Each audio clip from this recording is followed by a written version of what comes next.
Bengali society का जो हम लोग if I may use a Bengali term bhadralok समाज जो है, जो पढ़े लिखे आदमी है, उनके पास पार्थो चैटर्जी का एक अलग रिस्पेक्ट था। और अभी जो देख रहे हैं उसको इट्स अ विजुअल पोल्यूशन। इसको देख के लग रहा है कि इस इंसान को हम कभी पहचानते ही नहीं। हमको उन्होंने अचानक सबके सामने कह दिया कि Vaishakhi is more infectious than Covid. क्यों ऐसे बात कर रहे हैं? तो कहा कि नहीं, आपसे कोरोना से भी हम लोग डरते हैं और आपसे भी हम लोग। पार्थो चैटर्जी की गिरफ्तारी के बाद अब पश्चिम बंगाल में कई आवाजें उठ रही हैं। इस पर बात करने के लिए हमारे साथ हैं बैसाखी बैनर्जी, प्रोफेसर हैं, तृणमूल कांग्रेस बीजेपी राजनीतिक संपर्क भी रहे हैं। लेकिन अब जो ये तस्वीरें आ रही हैं, इसे देखकर क्या कहेंगे आप? देखिए, बहुत दुखद सिचुएशन है, क्योंकि पार्थो चैटर्जी को मैं जिस नजरिए से देखती थी, अभी जो इंसान को मैं देख रही हूँ, जिसके कारनामे देख रही हूँ, अगर ये सच है, क्योंकि सभी चीज अभी भी बहुत सारी चीज क्लियर नहीं है, अगर ये सच है तो बहुत ही हम यही बोल सकते हैं कि ये देख के वी आर डिवास्टेटेड, जो उनको पहचानते थे। क्योंकि if I may use a Bengali term bhadralok समाज जो है, जो पढ़े लिखे आदमी है, उनके पास पार्थो चैटर्जी का एक अलग रिस्पेक्ट था। और अभी जो देख रहे हैं उसको इट्स अ विजुअल पोल्यूशन। इसको देख के लग रहा है कि इस इंसान को हम कभी पहचानते ही नहीं थे। इनका जो चेहरा और जो मुखौटा, इसके बीच इतना गैप हो गया है ना, ये अंतर को मिटा नहीं पा रहे। आप प्रोफेसर रही हैं शिक्षा विभाग के साथ, वो भी शिक्षा मंत्री रही हैं, बातचीत हुई, मुलाकात बहुत सारे, क्योंकि कोई ऐसी मुलाकात जो याद रहेगी या देखिए नहीं रही? अच्छी नहीं रही तो मेरा लास्ट मुलाकात उनसे बहुत एज अ प्रोफेसर जब मैं लास्ट उनसे मिली, तो वो मेरा बहुत ही खराब एक्सपीरियंस था। तब कोरोना का एकदम शुरुआत था कोविड सिचुएशन का, तो हमको उन्होंने अचानक सबके सामने कह दिया कि Vaishakhi is more infectious than Covid. तो हमने कहा कि ये कोई बात हुआ क्या?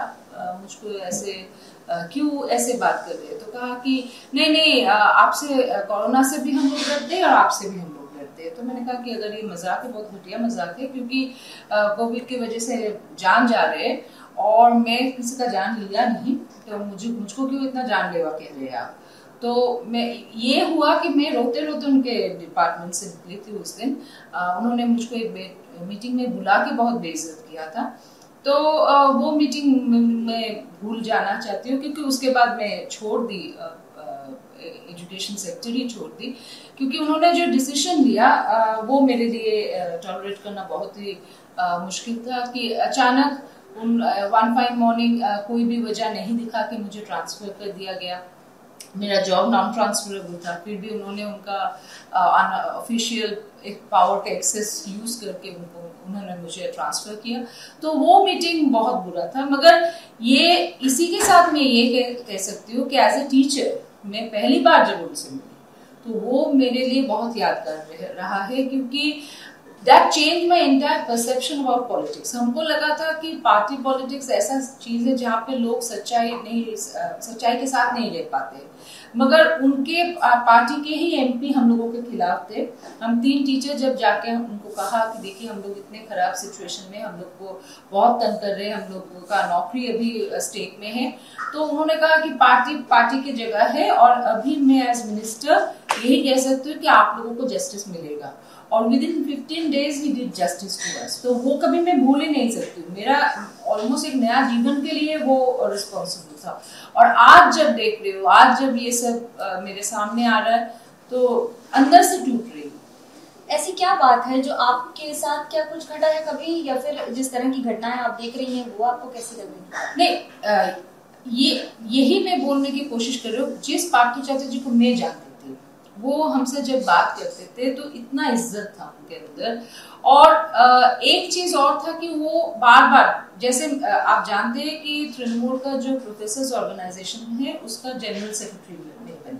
जब मैं जनरल सेक्रेटरी बनी तो उन्होंने हमको एक चीज कहा कि मैं आप जैसे लड़कियों को लाना चाहती हूँ पॉलिटिक्स में, जो वेल ऑफ फैमिली से है, जो पैसे के लिए पॉलिटिक्स नहीं करेगा, पैशन के लिए पॉलिटिक्स करेगा और जिसका एक क्लीन इमेज है। ये क्लीन इमेज अभी मुझे खा रही है कि कौन सा क्लीन इमेज उनके दिमाग में था कि खुद का इमेज इतना टार्निश कर दिया। और बाद में जब मैं काम करना शुरू की तो मैं आपको सच बोल रही हूँ कि हर एक कदम में मैंने देखा कि करप्शन हो रहा है, वो सामने दिखा रहे कि अभी के अभी स्टेप्स ले रहे, और जो करप्शन कर रहे वही जाके बाद में अवॉइड हो रहा है। तो it was a vicious circle और उससे निकलना बहुत जरूरी था। 2012 से आप रही हैं, उसमें पहले से रही हैं, लेकिन 2012 से जिस तरह से अपॉइंटमेंट्स और ये हो रहे हैं, इसमें कितनी सच्चाई है कि पैसे लेके ही अपॉइंटमेंट्स होते हैं? देखिए, मैं स्कूल के बारे में तो नहीं कह सकती हूँ क्योंकि मेरा कोई एक्सपीरियंस वहां पे नहीं है, मगर कॉलेज के जो सर्विसेज है वहां पे तो जरूर लिया जाता था। और ये ओपनली जो लोग लेते थे उनका नाम भी उनको दिया गया है, मगर उनका कोई भी उनके खिलाफ कोई एक्शन नहीं लिया गया है। उल्टा ऐसे कहा जाता था कि किसी ने नौकरी के लिए अप्लाई किया है। हम लोग, आप जानते हैं कि कॉलेज में पढ़ाने के लिए आपको सेट नेट क्वालिफाई करना पड़ता है। तो जैसे ही कॉलेज सर्विस कमीशन का एक पैनल बनता है तो फौरन उस कैंडिडेट से कांटेक्ट करो, बोलो कि इस कॉलेज के लिए ये भाव, इस कॉलेज के लिए ये भाव, और ऐसे प्लेसमेंट हुआ करता था। कहा जाता है कि ट्रांसफर के लिए एक प्राइस रेट था, वीसी बनने के लिए एक था, वीसी बनने के बाद एक टारगेट दिया जाता था। Corruption was in every level, I am telling you. मेरा जो तजुर्बा रहा वो बहुत दुखद रहा। मैंने उनको यही एक्सपीरियंस को साइड करते हुए मैंने रिजाइन भी किया था कि इस करप्शन में मेरा दम घुट रहा है, मुझे मत रखिए। तो उन्होंने कहा कि नहीं नहीं, डोंट गेट इमोशनल, एंड लिख के दिया उन्होंने कि don't get emotional, you are asked to carry on with your post. मगर मुझे यही, आज के दिन मेरे मन में यही शांति है कि मैं वो पोस्ट छोड़ दी, नहीं तो फिर ना जाने आज हम लोगों को भी वहीं पर जाना पड़ता जहाँ पे वो है। जब आप इसकी बात कर रही हैं तो क्या तृणमूल कांग्रेस को इस बारे में पता था, क्योंकि आप भी पार्टी करती थी पहले? देखिए, एक्शन तब क्यों नहीं हो रहा? तृणमूल कांग्रेस के कुछ लोगों को तो जरूर पता था, क्योंकि मैं बहुत सारे मिनिस्टर्स को ये कहते हुए सुने हैं, बहुत सारे उनके पार्टी कलीग्स कहते थे कि पार्थोदा तो सिस्टमैटिकली पैसा उठा रहा है। मगर सुप्रीमो तक कितना ये बात जाता था ये मुझे पता नहीं। जितना मैं शोभन से जब पूछा कि क्या वो जानते हैं, तो उन्होंने कहा कि एकदम जानने का कोई गुंजाइश नहीं है, क्योंकि अगर जानते तो वो फॉरेन एक्शन लेते। मुझे लगता है कि towards the end of the tenure अगर आप देखेंगे कि अचानक इतने साल एजुकेशन मिनिस्टर रहने के बाद वो फिर से इंडस्ट्री में चले गए, तो हमको लगा इस बार के जो चेंज था उनके पास जरूर इनपुट्स था कि education sector, all is not well in education sector, तो उसमें बीमारी कहाँ है वो जरूर ढूंढे होंगे, इसलिए वो उनको एजुकेशन से हटा दिया। और वो इतना तो जरूर है कि वो खुशी खुशी एजुकेशन से गए नहीं, क्योंकि उनके चले जाने के बाद मुझसे जब बात हुआ तो उन्होंने, जाहिर सी बात है, उन्होंने कहा भी उनका बहुत अफसोस था कि वो एजुकेशन में नहीं है। वो सोच यही रहा था कि वो एजुकेशन में वापस आएंगे जरूर। एक बड़ा सवाल उठता है कि तृणमूल कांग्रेस के नेताओं का अभिनेत्रियों से क्या कनेक्शन रहता है? कोई ना कोई अभिनेत्री का नाम आ जाता है। देखिए, नेताओं के साथ जिसके नाम अभी आया है, अगर आप इनको अभिनेत्री कहेंगे तो जो लोग अभिनेत्री है वो शर्म से उनका सर झुक जाएगा। ये सब बी.सी. ग्रेड का एक हीरोइंस है। मुझे अजीब यही लग रहा है कि पार्थोदा का इर्द तो इतने सारे टॉप स्टार्स घूमते थे, तो उनका क्यों अचानक ऐसे फैंसी हुआ, वो तो उनका पर्सनल चॉइस है। मगर ये बात आपने बहुत अहम उठाया है कि अभिनेत्रियों की तरफ एक टीएमसी के एमपी बहुत उम्दा बात किया था एक सेमिनार में आके, हम लोगों के प्रोफेसर्स के सेमिनार में आके उन्होंने कहा कि सीपीएम का जब रूल था तब वो लोग टीचर्स के ऊपर बहुत फोकस करते थे, क्योंकि एक टीचर का मतलब मेरा लाखों वोट प्रिपेयर हो जाता है। टीचर जाके स्टूडेंट्स को उसी पार्टी की तरफ ओरिएंट करते हैं। मगर हम लोगों के पार्टी के लिए ये अनफॉर्चुनेट सा चीज है कि हम लोग अभिनेत्रियों की तरफ जाते हैं जिसका लॉयल्टी किसी की तरफ नहीं है। जो लॉयल्टी आप एक टीचर से मिल सकता है वो कभी एक अभिनेत्री से नहीं मिल सकता है। और किस वजह से?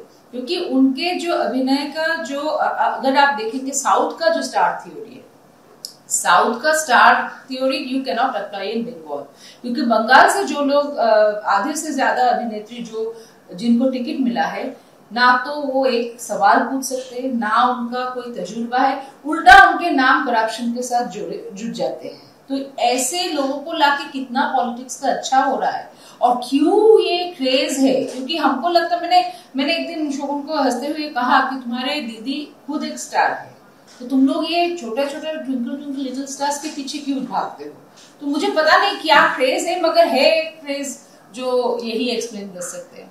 मिथुन चक्रवर्ती ने भी आज कहा है कि करीब बहुत सारे तृणमूल कांग्रेस के विधायक हैं वापस आने के लिए और बीजेपी में शामिल होने के लिए राजनीति देख रही है क्या? मिथुन चक्रवर्ती, मुझे जो लगता है कि वो तो एक एक्टर है और डायलॉग बोलना उनका पसंद है। वो 38 कहा है, मैं हैरान नहीं होता अगर वो कहते कि खुद ममता बनर्जी उनसे कांटेक्ट कर रहे। इस हालत में बंगाल का भाजपा भी जो हालत में है, उसमें 30 तो क्या 8 तृणमूल के एमएलए भी इतना बेवकूफ नहीं है कि वो बीजेपी के साथ मिलने का कोशिश करेंगे, क्योंकि बीजेपी का स्ट्रक्चर ही यहाँ पे बहुत वीक है। तो मेरा खुद का तजुर्बा मैंने जो देखा है, और अगर देखेंगे तो हमको तो यही लगा कि आज जिस पार्थो चैटर्जी के बारे में आप बात कर रहे, उस पार्थो चैटर्जी के खिलाफ उन्होंने किसको प्रोजेक्ट किया था? श्रावंती चैटर्जी, जो पार्थो चैटर्जी के साथ जिसका बहुत अच्छा संबंध है। तो और वो अभी तृणमूल के साथ है, वो खुद ही कहते। तो ऐसे होमवर्क नहीं करते हुए कितने सारे गलतियां की, फिर से गलती रिपीट करने के लिए ये सारे जुट गए हैं। इसलिए अभी 38 है, कभी बोलेगा 50 है, ये बातों का कोई वैल्यू नहीं। जितना अमाउंट ऑफ कैश मिल रहा है अर्पिता के घर से, आपने भी देखी होंगी तस्वीरें भी, और मिलता जा रहा है, क्या कहेंगे? देखिए, यही मैं बोल रही हूँ कि जिस तरीके से कैश स्टैश किया गया है, ये एक बहुत खराब पिक्चर है जो आम आदमी के मन में एक बहुत ज्यादा इम्पैक्ट कर गया है, क्योंकि वो सब उनके मन में है कि कैसे इतना पैसा जो अगर आप इस अर्पिता मुखर्जी के मैटरनल हाउस देखेंगे तो एक टूटा फूटा मकान, उसके माँ अभी भी कितना लाचार पड़े हुए है, उसी घर के लड़की के पास 21 करोड़, जो एक आदमी शायद पूरा जिंदगी नहीं देख पाए। हम लोगों के इतने बड़ा कंट्री में इतना पॉवर्टी है, तो कितना करप्शन, वो जो एक बात बार बार हम लोग बोल रहे थे कि बैड मनी ब्लैक मनी, तो कितना ब्लैक मनी कितना बैड मनी यहाँ पे है कि ऐसे एक पहाड़ बन गया है। तो वो देख के मुझे बहुत खराब लगा, और उसमें उस कैश में जब देखा कि मिनिस्टर इंचार्ज हायर एजुकेशन, वो देख के खराब लगा कि इसी आदमी के साथ मेरा थोड़ा बहुत भी संबंध था। जब आप अभी की बात कर रहे हैं तो ऐसा क्यों होता है कि नेताओं और नेत्रियों का संबंध वो हर स्तर की हो? टॉलीवुड बंगाल में सबसे ज्यादा देखा गया है, क्या कोई कंपल्शन होता है? देखिए, हमको लगता है कि ये क्राइसिस से होता है। अगर आप देखेंगे तो जो नेता या नेत्री ये स्टार्स को लेके घूमते हैं, कहीं पर ये लोग खुद के बारे में कॉन्फिडेंट नहीं है। अगर खुद के काम के बारे में कॉन्फिडेंट होते, अगर खुद के आइडियल्स के बारे में कॉन्फिडेंट होते, तो बाजार से इन लोग को उठा के एक रैली में या प्रोग्राम में ले जाने का कोई जरूरत नहीं था। इनके हाथ हिलाने से मुझे नहीं लगता है इनको एक भी वोट मिलता है, ममता बनर्जी के पिक्चर से मिलता है।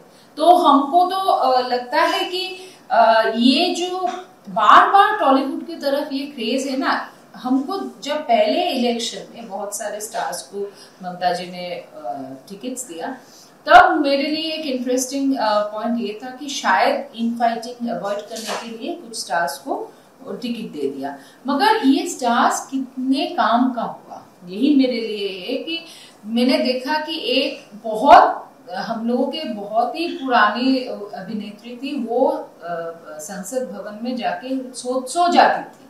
तो वो विजुअल देखना मेरे लिए बहुत पेनफुल था कि संसद के जैसे ऐसे इम्पोर्टेंट जगह, विधानसभा के जैसे एक इम्पोर्टेंट जगह, हर किसी को उठा के वहां पे लाना, ये मेरे लिए अच्छा कोई सिग्नल मुझे नहीं लगता है कि आम आदमी भी बहुत ये पसंद करती है, मगर फिर भी उनको कुछ कहीं पर लगता है कि खुद का जो खामियां है उसको छुपाने के लिए शायद टॉलीवुड का वो हाथ हिलाना जरूरी है। एक आखिरी सवाल, इस पूरे प्रकरण का तृणमूल कांग्रेस और ममता बनर्जी की छवि पर क्या कोई इम्पैक्ट होगा? मुझे नहीं लगता है, क्योंकि ये करप्शन मेनली जो है ये पर्सनल लस्ट और पर्सनल एक एग्रेंडाइजमेंट का पिक्चर है। पार्थो चैटर्जी और सिर्फ पार्थो चैटर्जी के यहाँ पे इन्वॉल्वमेंट है। इसके साथ पार्टी के अगर कोई जुड़े हुए हैं, अगर आगे हम लोग देखेंगे कि किसी का नाम आते, तभी हम लोग सोच सकते हैं कि ये कलेक्टिव एफर्ट है। अदरवाइज ये तो मैंने आप बेलघोरिया से और टाला तक और वहां पोइलान से और नॉर्थ बंगाल तक जो नजर आ रहा है, तो ये सिर्फ एक आदमी का हवस और एक आदमी का खुद का छोटा नजरिया सामने आ रहा है। किस तरह की हवस है? Professional, personal? ये मुझे लग रहा है ये उनका पर्सनल डिविएशन है। ये हवस पैसे का हवस है। और जो औरत के पिक्चर सामने आ रहे, with due respect to her, जिस तरीके का रील्स हम सामने देखे, हमको तो ये अजीब लगा कि जो पार्थो चैटर्जी इतना सोबर सा एक इंसान दिखाता था, खुद को प्रोजेक्ट करते थे कि हम कभी भी कोई भी ऐसे आदमी को पसंद नहीं करते कि जिसका बहुत ऐसे लाउड इमेज है, उन्हीं के साथ इनका नाम जुड़ जाना मुझे बहुत दुख हो रहा है। लेकिन राजनीति है और राजनीति के गलियारों में बहुत कुछ संभव और असंभव भी होता है। कैमरा पर्सन सूरज पांडे के साथ मनोज्ञा लोईवाल, कोलकाता, एबीपी न्यूज।